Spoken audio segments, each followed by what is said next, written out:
बहुत बहुत स्वागत है दोस्तों आप सभी का। आज की वीडियो क्लास 11th के बच्चों के लिए काफी इंपॉर्टेंट है। आज हम देखेंगे आपका सब्जेक्ट है ज्योग्राफी और किताब है आपकी भौतिक भूगोल के मूल सिद्धांत। तो इस बुक से 5 मार्क्स के जो 5 मोस्ट इंपॉर्टेंट क्वेश्चन आंसर्स हैं जो कि आपके टर्म टू एग्जाम के लिए काफी इंपॉर्टेंट है उसे हम देखने वाले हैं। ये आपका एपिसोड नंबर 5 है। अभी एक एपिसोड 6 आएगा आपका, जो कि आपकी जो सेकंड बुक है भारत भौतिक पर्यावरण उससे संबंधित 5 मार्क्स के 5 इंपॉर्टेंट क्वेश्चन आंसर आपको करवाए जाएंगे। तो चलिए स्टार्ट करते हैं आज की वीडियो को, और वीडियो अच्छी लगे तो दोस्तों के साथ भी शेयर कीजिएगा। बात करते हैं बच्चों क्वेश्चन नंबर फर्स्ट की। पहला क्वेश्चन है, देखिए 5 मार्क्स का है, मोस्ट रिपीटेड क्वेश्चन है ये। जल वर्षा कैसे होती है और वर्षा के प्रकारों का वर्णन कीजिए। तो सबसे पहले समझिए जल वर्षा कैसे होती है। तो देखो, जब किसी कारणवश जलवाष्प, आप कहेंगे आप जलवाष्प क्या है, तो जो जल होता है, ठीक है, ये जो बूंदों के रूप में या फिर तरल अवस्था में जो जल होता है उसका गैसीय अवस्था के रूप में बदलना ही जलवाष्प कहलाता है। ठीक है, तो किसी कारणवश जलवाष्प से लदी हुई वायु ऊपर उठती है और वह ठंडी हो जाए और उसके बाद जो जलवाष्प है वो संघनन होने लगे, तो इस प्रकार जलकण पैदा होते हैं और ये जलकण वायु में उपस्थित जो धूल कण होते हैं उसके साथ एकत्रित हो जाते हैं, फिर वायु में तैरने लगते हैं जिससे मेघों का निर्माण होता है और मेघ किसी अवरोध से टकराकर अपनी नमी को जल के रूप में पृथ्वी पर छोड़ देते हैं। इसे ही जल वर्षा कहते हैं। यानी कि देखो जल वर्षा कैसे हुई। सबसे पहले जो किसी कारणवश जो जलवाष्प यानी कि गैस से लदी हुई जो वायु थी वो क्या होने लगी, धीरे धीरे ठंडी होने लगी। ठंडी हुई तो उससे संघनन होने लगा। अब जब संघनन होगा तो सिंपल सी बात है, जो जल के कण हैं वो पैदा होंगे और जल के कण मिलकर वायुमंडल में यानी कि वायु में उपस्थित जो धूल कण है वो एकत्रित होकर दोनों में मिक्सअप हो गया, मिक्सचर हो गया। उसके बाद क्या हो गया, बादल बन गए और बादल बने तो बादल जो है वो किसी दूसरे अवरोध से टकरा गए जिससे नमी बनी और नमी जो थी वो जल के रूप में पृथ्वी पर गिर पड़ी। तो इसी को बोल देते हैं जल वर्षा। सिंपल सा इजी लैंग्वेज में आपको समझ में आ गया होगा। ठीक है, अब बात करते हैं वर्षा के प्रकार। तो कौन कौन से वर्षा के प्रकार हैं। सबसे पहले प्रकार देखिए है संवहनीय वर्षा। संवहनीय वर्षा कौन सी होती है, जब भूतल जो है वो बहुत गर्म हो जाता है और उसके साथ लगने वाली वायु भी गर्म हो जाए और ये वायु गर्म होकर फैलने लगे और फिर जो वायु है वो ऊपर उठने लगे और संवहनीय धाराओं का निर्माण करें। और फिर ये वायु जो गर्म वायु थी वो उठकर वायु ऊपर चली जाती है जो ठंडी हो जाए। यही जो गर्म वायु थी कहाँ पे, जो स्थल के साथ लग रही थी। ठीक है, फिर क्या होता है, जलवाष्प संघनन के रूप में बदल जाता है और फिर मेघ का निर्माण, घनघोर वर्षा, जिसे संवहनीय वर्षा कह देते हैं। ठीक है, संवहनीय वर्षा समझ में आ गया। फिर आ जाती है दो वर्षा अभी और हैं आपकी, एक है पर्वतीय वर्षा और एक है चक्रवाती वर्षा। पर्वतीय वर्षा सिंपल सी बात है, पर्वत से संबंधित होगी। तो जलवाष्प से लदी हुई वायु, गर्म वायु जो है वो किसी पर्वत या पठार की ढलान के साथ, यानी कि ये जो ढलान होती है इस ढलान के साथ जो है वो ऊपर की ओर उठती है। तो वायु क्या हो जाती है, ऊपर जाते जाते ठंडी हो जाती है और ठंडी होती है तो संतृप्त हो जाती है जिससे क्या होता है, संघनन हो जाता है और इससे वर्षा होती है जिसे हम पर्वतकृत वर्षा कहते हैं। ये वर्षा उन क्षेत्रों में अधिक होती है जहाँ पे पर्वत श्रेणी जो है वो समुद्र के निकट, यानी कि ये जो आपका सी है, ठीक है, इसके आसपास की जो पहाड़ियां हैं यहाँ पर ये जो वर्षा है वो अधिक होती है। ठीक है, समझ में आ गया आप सभी को। और तृप्त वन भाग में स्थित क्षेत्र जिनमें कम वर्षा होती है, यानी कि ऐसे ही क्षेत्र जो पर्वतीय क्षेत्र हैं इनमें ऐसे क्षेत्र जहां पे वर्षा कम होती है उसे हम वृष्टि छाया क्षेत्र भी कहते हैं। तो 2 मार्क्स में क्वेश्चन बन सकता है कि पर्वतीय वर्षा किसे कहते हैं, तो उसमें आप जो है वृष्टि छाया क्षेत्र के बारे में भी लिखेंगे। समझ गए। उसके बाद आ जाती है चक्रवातीय वर्षा। सिंपल सी बात है, चक्रवात से उत्पन्न होगी। तो चक्रवातों के द्वारा होने वाली वर्षा जो कि वाताग्र वर्षा भी हम इसे कहते हैं। शीतोष्ण कटिबंधीय चक्रवात में उष्ण एवं आर्द्र वायु राशि हल्की होने के कारण शीतल एवं शुष्क वायु राशि ऊपर चढ़ जाती है। नहीं समझे, देखो जो शीतोष्ण कटिबंधीय चक्रवात होते हैं, यानी कि ऐसे चक्रवात जो वर्षा के लिए उत्तरदायी होते हैं, उसमें क्या होता है, उष्ण यानी कि उष्ण और आर्द्र ये वायु क्या होती हैं, ये दोनों वायु मिलकर ठंडी और गर्म हो जाती हैं जो कि ऊपर की तरफ बढ़ती हैं और जैसे ही ऊपर की तरफ बढ़ती हैं तो जो जलवाष्प है वो संघनित हो जाता है और वर्षा होने लगती है। तो देखो भाई, जो वर्षा है उसके चीज में आपको 2-3 चीजें नॉर्मल सी याद रखनी है। कौन कौन सी, जल वर्षा कैसे होती है इसी के संबंध में। जैसे संवहनीय वर्षा है तो भूतल से लगने वाली वायु के बारे में है, पर्वतीय वर्षा है तो किसी पठार या ढलान से लगने वाली वायु है, चक्रवातीय वर्षा है तो जो कटिबंधीय चक्रवात होते हैं उससे संबंधित है। यानी कि आपको सिर्फ एक टर्म याद रखना है, उसके बाद जो नाम है बस उसे अटैच कर दीजिए, बस आपका आंसर बन जाएगा। ठीक है, समझ में आ गया आप सभी को question number first. Question number second देखते हैं, बहुत इंपॉर्टेंट प्रश्न है ये, आपके 2-3 प्रश्न है इसमें। देखिए, ज्वार भाटा के प्रकार लिखिए, या फिर ऐसे पूछा जाएगा आवृत्ति पर आधारित ज्वार भाटा के प्रकार लिखिए। सूर्य, चंद्रमा एवं पृथ्वी की स्थिति पर आधारित ज्वार भाटे के प्रकार लिखे। तो 5 मार्क्स में आपका क्वेश्चन ऐसे पूछेगा, ठीक है, 2 मार्क्स में इस तरह से पूछेगा, 3 मार्क्स में इस तरह से पूछेगा, ठीक है। लेकिन आपको सभी में आंसर एक ही लिखना है, जो आपका प्रकार है वही। तो देखो, चंद्रमा एवं सूर्य के आकर्षण की वजह से दिन में एक बार या फिर 2 बार समुद्र तल के नियत कालिक, यानी जो समुद्र तल है उसका जो पानी है उसका उठना और गिरना ज्वार भाटा कहलाता है, ठीक है। अब ज्वार भाटा सबसे पहले आवृत्ति के आधार पर देख लीजिए। आवृत्ति आधार पर ज्वार भाटा कितने प्रकार के होते हैं? 3 होते हैं। एक होता है अर्धदैनिक, अर्धदैनिक यानी कि प्रत्येक दिन में लगभग समान ऊंचाई वाले 2 उच्च और 2 निम्न ज्वाराएं। दैनिक जिसमें एक ही उच्च एक ही निम्न आए, और मिश्रित जिसमें इन ज्वारों की जो भिन्नता है, ऊंचाई जो है वो भिन्नता इसमें पाई जाए, इनकी कोई सेम इनकी ऊंचाई नहीं होती है, ठीक है, जो मिश्रित ज्वार कहलाते हैं। और इनकी कोई संख्या भी नहीं है, ये कितने भी आ सकते हैं, नहीं भी आ सकते हैं, ठीक है। ये सामान्यतः जो है वो उत्तरी अमेरिका के पश्चिमी तट एवं प्रशांत महासागर के बहुत से द्वीप समूह है वहां पर देखने को मिलते हैं, ठीक है। तो आपको समझ में आ गया आवृत्ति पर आधारित ज्वार भाटा के प्रकार। आगे चलते हैं, अब आता है सूर्य, चंद्रमा एवं पृथ्वी की स्थिति पर आधारित ज्वार भाटा। तो सबसे पहले आते हैं वृहत ज्वार। वृहत ज्वार क्या होते हैं? पृथ्वी, सूर्य एवं चंद्रमा जब ये तीनों एक ही सीधी रेखा में हो, ठीक है, ठीक है, इस तरह से, एक सेकेंड देखिए, 1 2 3, ये जब सीधी एक ही रेखा में हो, चाहे तो ऐसे कर लीजिए चाहे तो ऐसे कर लीजिए, जब ये एक ही रेखा में होते हैं तब ये ज्वार उत्पन्न होते हैं, और ये महीने में ऐसा 2 बार होता है, ठीक है, पूर्णिमा के दिन और एक अमावस्या के दिन। उसके बाद निम्न ज्वार की बात कर लें, तो निम्न ज्वार में क्या होता है कि वृहत एवं निम्न वर्ग के बीच का अंतर होता है। सूर्य और चंद्रमा एक दूसरे के समकोण पर हो, सूर्य एवं चंद्रमा की गुरुत्व बल एक दूसरे के विरुद्ध कार्य करते हो, तो निम्न ज्वार आता है। यानी कि देखो, जो सूर्य है और चंद्रमा जो है वो जब इस तरह से होते हैं, ठीक है, यानी कि जब वो समकोण पर होते हैं तब ये निम्न ज्वार आते हैं। सूर्य, चंद्रमा और इधर एक आ जाएगा, जब ये समकोण पे होते हैं तब निम्न ज्वार आते हैं। चंद्रमा महीने में जो है वो एक बार पृथ्वी के सबसे नजदीक होता है, जिसे हम उपभू कहते हैं, और जब दूर होता है तो अपभू कहते हैं। तो समझ लीजिएगा उपभू और अपभू में अंतर क्या है। तो चंद्रमा जो है वो महीने में एक बार पृथ्वी के सबसे नजदीक होता है, जिसे उपभू, और दूर होता है तो अपभू कहते हैं। और यही जो स्थिति है वो उच्च एवं निम्न ज्वार उत्पन्न करने के लिए उत्तरदायी होती है। तो आपको समझ में आ गया जो सूर्य, चंद्रमा और पृथ्वी की स्थिति पर आधारित ज्वार भाटा है वो कौन कौन से हैं। तो ज्वार भाटा के प्रकार आवृत्ति के आधार पे, सूर्य, चंद्रमा और पृथ्वी की स्थिति के आधार पे। आगे बढ़ जाते हैं, अगला क्वेश्चन देखते हैं। क्वेश्चन नंबर है अब हमारा 3rd। इसमें देखिए हमसे बादलों के प्रकार पूछे गए, यानी कि जो बादल हैं इसके कितने प्रकार होते हैं उसे हमें बताना है, ठीक है। तो देखते हैं। तो देखो, सबसे पहले तो आपको एक टर्म सीखनी पड़ेगी कि बादल जो है इनका निर्माण वायु में उपस्थित जो छोटे छोटे महीन धूलकण होते हैं उनमें केंद्रक के चारों ओर और जलवाष्प के संघनन होने से होता है। अब बादलों के कौन कौन से प्रकार हैं? एक है वर्षा मेघ। वर्षा मेघ के स्तर, मतलब एक तो वर्षा मेघ हो गया, उसके बाद है कपासी मेघ, पक्षाम मेघ और स्तरी मेघ, ठीक है। तो आ जाते हैं सबसे पहले वर्षा मेघ को देखते हैं। वर्षा मेघ के ऊपर अलग से 3 मार्क्स का क्वेश्चन बन सकता है, इसलिए मैंने इसको थोड़ा बड़ा करके आपको समझाया है। देखो, वर्षा मेघ जो है, जब वर्षा होगी तो सिंपल सी बात है, मेघ काले होंगे, गहरे और स्लेटी रंग के हो सकते हैं। ये जो है वो मध्य स्तर या फिर पृथ्वी की सतह के काफी नजदीक होते हैं, ऐसा लगता है कि ये पृथ्वी को छू रहे हो, ठीक है। कभी कभी ये बादल इतनी कम ऊंचाई पे होते हैं, ऐसा लगता है कि पृथ्वी को छू रहे हो।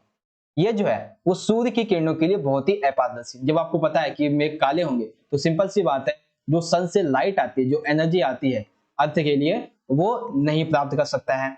अब इसके स्तर कई सारे होते हैं, एक ऊंचे है, मध्य ऊंचाई और कम। ऊंचे बादल जो है जिसमें पक्षाप, पक्षाप स्तरी, पक्षाप कपासी होते हैं।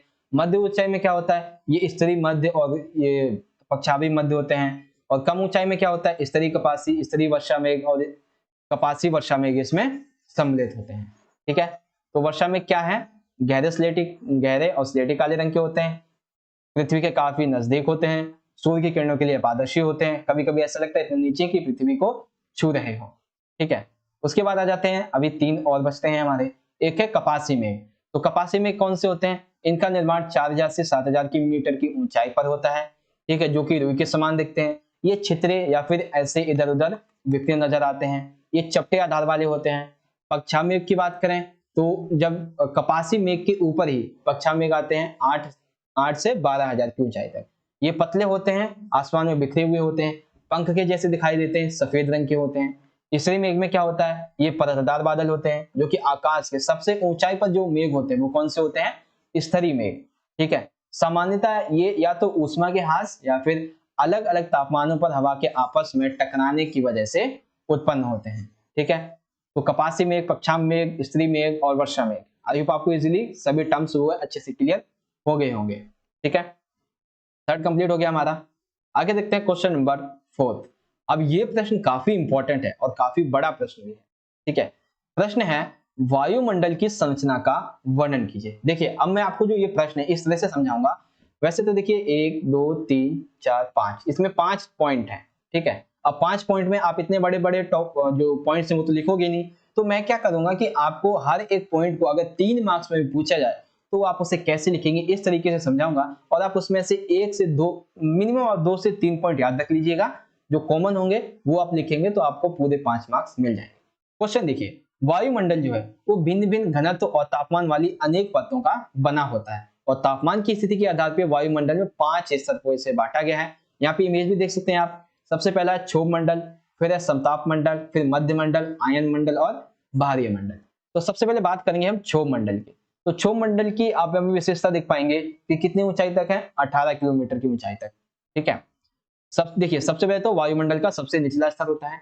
इसकी ऊंचाई सतह से लगभग 13 किलोमीटर और ध्रुवों के निकट 8 से 8 किलोमीटर तथा विषुवत वृत्त पर 18 किलोमीटर, यानी कि ज्यादा से ज्यादा ऊंचाई कितनी है इसकी, 18 किलोमीटर। ठीक है, इसमें धूलकण और जलवाष्प मौजूद होते हैं। मौसम में परिवर्तन इसी स्तर में होता है। जैविक प्रक्रिया के लिए ये सबसे महत्वपूर्ण होते हैं। ऊंचाई के साथ तापमान में कमी आने लगती है। देखिए ये एक जो पॉइंट है 6 वाला, जैसे जैसे आप किसी भी, चाहे समताप हो, मध्य हो, आयन हो या बाहरी मंडल हो, किसी भी, तो उसमें क्या है आप क्या कर सकते हैं, ये ऊंचाई के साथ तापमान में कमी होने लगती है कुछ कुछ में, उसे मैं आपको भी समझा दूंगा। ठीक है, तो क्षोभ मंडल आपको समझ में आ गया। क्या क्या समझ गए आप, ये सबसे निचला स्तर है, 18 किलोमीटर की ऊंचाई है, धूलकण जलवाष्प मौजूद है, मौसम में परिवर्तन होता है, जैविक प्रक्रिया के लिए महत्वपूर्ण है, और तापमान में जो स्तर है उसमें कमी भी इसी स्तर में होती है। अब आ जाते हैं दूसरे दो, अभी और है। अब है हमारा समताप मंडल और मध्य मंडल। तो समताप मंडल को समझिए पहले, तो कितनी ऊंचाई है इसकी, 50 किलोमीटर। तो 50 किलोमीटर तक की ऊंचाई होती है। इसमें देखिए क्या लिखा हुआ है, ओजोन, तो ओजोन परत भी इसमें पाई जाती है। यहाँ पर जो जब ओजोन परत है तो सिंपल सी बात है, जो पैरावैग्निक किरणें हैं उसको अवशोषित करने वाली जो हानिकारक मतलब अवशोषित करती है और हानिकारक किरणों से ये बचाती भी है, और समताप मंडल। ऊंचाई के साथ इसमें क्या होता है, तापमान बढ़ता है। अब आ जाता है मध्य मंडल। तो मध्य मंडल में क्या है, ऊंचाई के साथ तापमान घटता है, तो ऊंचाई के साथ तापमान में कमी होने लगती है। समताप मंडल के ठीक ऊपर 50 से 80 किलोमीटर की ऊंचाई तक होते हैं, तापमान में कमी होती है। ठीक है, ऊपरी जो परत है उसको हम कहते हैं मध्य सीमा। एक सेकंड, यहाँ पे ये वाला जो पॉइंट है ना, ये गलत है। ठीक है, क्योंकि तापमान में इसमें कमी होती है, नहीं बढ़ती है। देखो ऊंचाई के साथ क्या होता है, तापमान बढ़ता है, तो यहाँ पे गलत लिखा हुआ है, ये तापमान जो है वो कमी नहीं बल्कि तापमान बढ़ता है। ठीक है, नहीं नहीं नहीं नहीं, हाँ ये सही है, क्योंकि समताप मंडल जो है उसमें तापमान बढ़ता है, मध्य मंडल में यहाँ पे देखिए लिखा है तापमान घटता है, मैं कंफ्यूज हो गया था। ठीक है, तो समताप मंडल की विशेषताएं आपको समझ में आ गई और मध्य मंडल की। आगे आ जाते हैं अगले पॉइंट की। अब है आयन मंडल और बाहरी मंडल। तो आयन मंडल देखिए हमारा कहाँ पे है, ये दिया हुआ है आयन मंडल। इसमें क्या होता है, ऊंचाई के साथ तापमान बढ़ने लगता है, रेडियो तरंगों को परिवर्तित कर देती है, सिंपल है। तो ये विद्युत अवशोषित इसमें कण पाए जाते हैं जिसे आयन कहते हैं। ये जो है आयन मंडल के नाम से इसीलिए जाना जाता है। पृथ्वी के द्वारा जो भेजी गई रेडियो तरंगें होती हैं, इससे क्या करते हैं, वो पृथ्वी पर वापस लौटा देती है। ठीक है, मध्य मंडल जो है वो 80 से 400 किलोमीटर की ऊंचाई तक पाया जाता है। तो मध्य मंडल की विशेषता समझ गए। अब आ जाता है बाहरी मंडल। उसमें क्या होता है, वायुमंडल का सबसे ऊपरी स्तर, जिसके बारे में अभी हमें जानकारी बहुत कम है, इसे बाहरी मंडल कहते हैं। इसके स्तर में मौजूद घटक विरल हैं, जो कि धीरे धीरे अंतरिक्ष में क्या हो जाते हैं, घटने लगते हैं, खत्म होने लगते हैं, जिसके बारे में भी कोई जानकारी ज्यादा नहीं है। ठीक है, उसमें तापमान क्या होता है, 1000 से मतलब 1000 डिग्री सेल्सियस से अधिक होता है। ठीक है, तो अब आपको समझ में आ गया आयन मंडल, बाहरी मंडल, इन सभी की क्या क्या विशेषता यहाँ पे देखने को मिलेंगी। तो वायुमंडल की संरचना में सबसे पहले तो आपने लिख दिया है क्षोभ मंडल के बारे में। ठीक है, फिर लिख दिया समताप मंडल, मध्य मंडल, आयन मंडल और बाहरी मंडल। तो इस तरह से क्वेश्चन नंबर 5 आपका यहाँ पे कंप्लीट हो जाता है।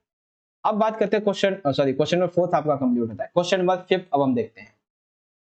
तो देखो क्वेश्चन नंबर 5 में हमसे पूछा गया है, जो तापमान होता है, ठीक है, तापमान के व्युत्क्रमण का आपको वर्णन करना है। यानी कि सामान्य परिस्थितियों में क्या होता है कि जो तापमान होता है वो ऊंचाई के साथ घटता है, लेकिन कई बार क्या होता है ये हाथ दर उल्टी हो जाती है और ऊंचाई के साथ तापमान जो है वो बढ़ने लगता है, तो इसी को कह देते हैं तापमान व्युत्क्रमण। तो हमें इसका वर्णन करना है। तापमान के प्रतिलोम की जो विभिन्न दशाएं हैं उसे समझाइए, तो अब हमें इसे दशाएं भी समझानी है। तो व्युत्क्रमण के लिए आवश्यक भौगोलिक दशाएं कौन कौन सी है? सबसे पहली है लंबी रातें। देखिए पृथ्वी हमें पता है दिन के समय ताप ग्रहण करती है और रात के समय ताप छोड़ती है। यदि रात के समय जो ताप छोड़ा जा रहा है उससे पृथ्वी ठंडी हो जाए और उसके ऊपर की वायु गर्म हो जाए तो तापमान का व्युत्क्रमण हो जाता है। फिर है स्वच्छ आकाश। भौमिक विकिरण के द्वारा, यानी कि जब पृथ्वी जो है वो क्या करती है अपनी ऊर्जा को वापस भेज रही होती है, तो पृथ्वी के ठंडा होने के कारण स्वच्छ अथवा मेघ रहित जो आकाश है वो होने लगते हैं। इसकी वजह से मेघ जो है वो इसके जो अर्थ के द्वारा ये एनर्जी जो है वो सन को भेजी जाती है, उसमें बादल क्या करते हैं बाधा डालते हैं।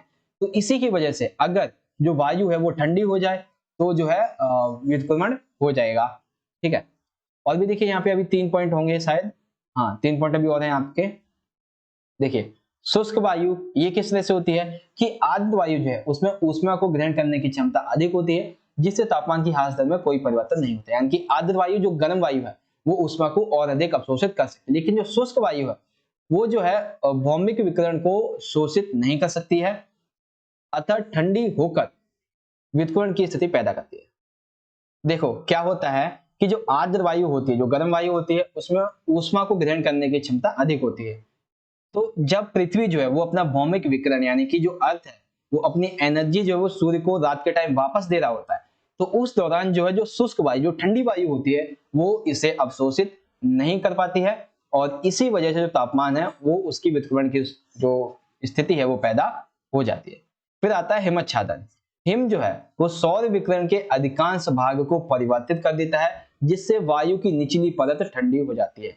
हिम यानी कि जो बर्फ होती है वो क्या करती है सौर विकिरण का जो अधिकांश भाग होता है उसको क्या कर देती है परिवर्तित कर देती है, जो कि जिससे क्या होता है जो सौर विकिरण जब परिवर्तित हो जाता है तो जो वायु है उसकी निचली परत ठंडी हो जाती है। फिर लास्ट पॉइंट है शांत वायु। वायु के चलने से निकटवर्ती जो क्षेत्र है यानी कि वायु के आसपास के जो क्षेत्र है उसमें ऊष्मा का जो आदान प्रदान होता है। यदि ये ऊष्मा जो है वो ठंडी नहीं हो पाए तो सिंपल सी बात है तापमान का व्युत्क्रमण नहीं होगा। अगर ये जो वायु है वो ठंडी हो जाए तो तापमान का जो व्युत्क्रमण है वो हो जाएगा। ठीक है, तो तापमान के व्युत्क्रमण के लिए प्रतिलोम के लिए जो आवश्यक दशाएं हैं वो आई होप आपको यहाँ पे इजीली क्लियर हो गई होगी। चलते हैं आगे। अब देखिए वैसे तो आपके 5 क्वेश्चन जो थे वो कंप्लीट हो गए हैं, लेकिन अभी यहाँ पर जो है वो 1 से 2 क्वेश्चन अभी और भी ऐसे बचते हैं जो कि शायद आपके एग्जाम में पूछ सकते हैं 5 मार्क्स में।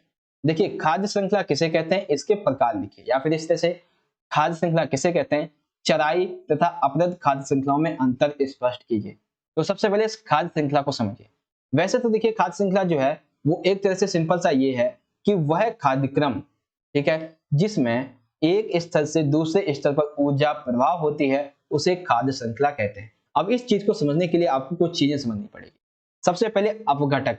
अपघटक वे होते हैं जो किसी मरे हुए पदार्थ जैसे कि कौवा, गिद्ध या फिर कुछ अन्य अपघटक जैसे कि बैक्टीरिया, सूक्ष्म जीवाणु, ये क्या करते हैं जो मृतक पदार्थ होते हैं उसको छोटे छोटे टुकड़ों में तोड़ देते हैं, ठीक है, यानी कि सरल पदार्थों में परिवर्तित कर देते हैं, ये होते हैं अपघटक।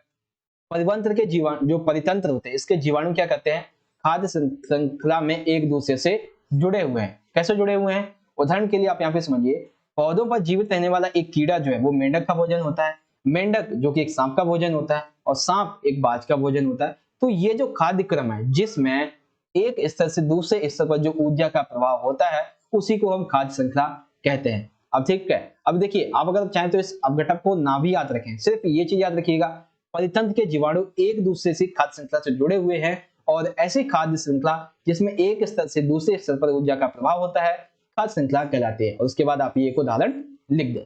ठीक है, आगे समझिए अब इसके 2 प्रकार। अब 2 प्रकार कौन कौन से हैं, एक है खाद्य श्रृंखला, एक है चराई खाद्य श्रृंखला, एक है अपरद।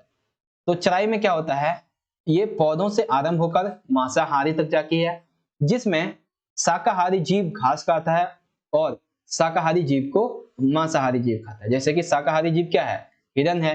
अब हिरन को क्या कौन खा लेता है, शेर खा लेता है। तो यही चीज है कि वो घास खाता है और उसे खुद एक शेर खा लेता है। हर स्तर पर जो है वो ऊर्जा नष्ट होती है, जिसमें श्वसन, उत्सर्जन व विघटन की प्रक्रियाएं जो वो सम्मिलित होती हैं। और खाद्य श्रृंखला में 3 से 5 स्तर होते हैं और हर स्तर में ऊर्जा जो है उसका ऊर्जा का स्तर कम होता जाता है। अपरद क्या होता है? अपरद जो होता है वो इस खाद्य श्रृंखला के जो मरे हुए जानवर होते हैं, जो मृत पदार्थ होते हैं, उस पर निर्भर करता है और ये कार्बनिक पदार्थ जो है उसका अपघटन कर देते हैं। ठीक है, तो खाद्य श्रृंखला कहते कैसे हैं और इसके दो प्रकार कौन कौन से हैं, आयु आप समझ गए होंगे। उसके बाद आ जाता है एक और इंपॉर्टेंट क्वेश्चन है। इसमें पूछा गया है महासागरीय जल के तापमान के वितरण को प्रभावित करने वाले कारकों का वर्णन कीजिए। तो महासागरीय जो जल है उसके तापमान को वितरण को प्रभावित करने वाले कारक कौन कौन से होते हैं? तो सबसे पहला होता है अक्षांश, फिर आता है स्थल एवं जल का असमान वितरण, फिर महासागरीय धाराएं होती हैं और फिर आता है सनातन पवनें। ठीक है, उसके बाद सबसे आखिरी क्वेश्चन है हमारा यहाँ पे, जैव विविधता के सम्मेलन में दिए गए संकल्पों में जैव विविधता के संरक्षण एवं सुझाए गए उपायों को लिखिए। तो देखिए कौन कौन से उपाय सुझाए गए थे। सबसे पहला है संकटापन्न जो प्रजाति हैं उनके संरक्षण के लिए हमें प्रयास करना चाहिए। जो प्रजातियां संकट में हैं, जो प्रजातियां लुप्त होने वाली हैं, उन्हें लुप्त होने से बचाने के लिए उचित योजना बनानी चाहिए, उनका प्रबंधन भी किया जाना चाहिए। प्रजातियों को पालने के लिए, उनको विकसित करने के लिए हमें उनका स्थान जो सुरक्षित करना चाहिए, उन्हें संरक्षित करना चाहिए। प्रत्येक देश को अपने जो वन्य जीव आवास है उनको चिन्हित करना चाहिए और उनकी सुरक्षा जो है वो उन्हें करनी चाहिए।